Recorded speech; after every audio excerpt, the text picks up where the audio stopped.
permission, we'll try. Thank you. Absolutely, Senator Grassley. Thank you for the accommodation. I appreciate it very much to the distinguished leaders of this committee. My questions are for Secretary Taylor. I'm glad you're on the job now, confirms, because in your position, you're going to be a lead advocate for U.S. farmers across the world. And everybody on this committee knows that when we produce a third more than what we consume domestically, that international trade to get that out of our country to around the world is a very important issue for prosperity in agriculture. So when it comes to agriculture trade, the concern I hear most from Iowans is access to Mexico's corn market. I'm sure other senators have this same concern, with over 90% of the corn acreage in the United States being planted to biotech seeds, and Mexico being the #1 purchaser of U.S. corn. I'm concerned that this decree is not being met with urgency that it deserves. This is the case for both Iowa producers and, most importantly, for food insecurity in Mexico and around the world. As the former chair of the Finance Committee, I was glad to lead the effort for the USMCA, which ended up getting 89 votes.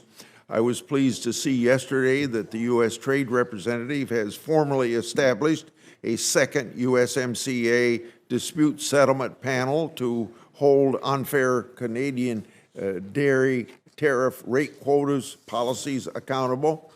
So the question is for you, Alexis, why has the Biden administration not established such a dispute settlement process under USMCA panel with Mexico on this issue of GMOs?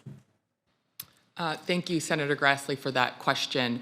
I would say that I do think we are engaging with urgency on this issue. We certainly appreciate the potential impact that the proposed decree could have on our corn growers here in the United States, but much broader than that. Fundamentally, our trading system globally, but also within the USMCA, is built upon science-based policies. And the challenge to that is greatly concerning. I have heard from specialty crop producers, livestock producers, all with the concern of Mexico with this decree moving away from that fundamental principle. I, on my third week on the job, and Ambassador McCaleb's second week on the job, we traveled jointly to Mexico to again engage with our counterparts there, highlight our concerns, highlight that this is a fundamental principle from the United States on what a global trading system is built upon, and not something that we can walk away from or negotiate away from. We continue to have those conversations with our Mexican counterparts. And we're reserving the right of all the rights awarded to us under USMCA, and we will continue to ensure that our trade that has been granted, trade access that has been granted to us within USMCA is lived up to by all of our trading partners.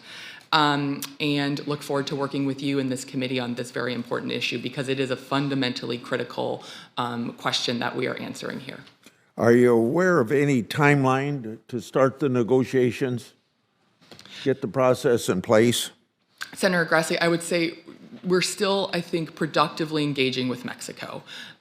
We have been very clear that the USMCA gives us a process to go down if we cannot find resolution on this issue, and that we reserve all of those rights. But at least today, we are still productively engaging and hope to find a resolution that doesn't disrupt trade, impact our producers, and ultimately impact negatively Mexican livestock producers who are dependent on this product as well. For you, Secretary Taylor, a key component of the Farm Bill includes investments in export market development programs authorized under Title III.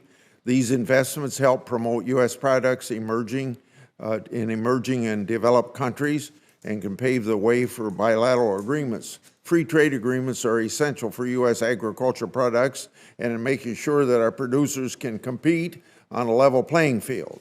As Undersecretary, do you think that your programs can pave the way for bilateral agreements? Senator Grassley, I think our market development programs are critical in a host of ways and areas. First, it helps build the bridge to relationships. And trading is still very much about relationships. Connecting buyers and sellers with products that we have and products that they want. At the same time, they also help to address many technical barriers to trade that our producers are experiencing and our exporters are experiencing in markets. So I do think as we utilize these programs in partnership with industry, they help strengthen the ties and strengthen our economic ties as we continue to look for new diversified markets. And I think they are critically important to those record $196 billion of agricultural exports that we saw last year. Thank you, Secretary Taylor, and thank you, leaders of the committee, for accommodating me. Absolutely. Senator Brown. Thank you, Madam Chair, and I join others in extolling your leadership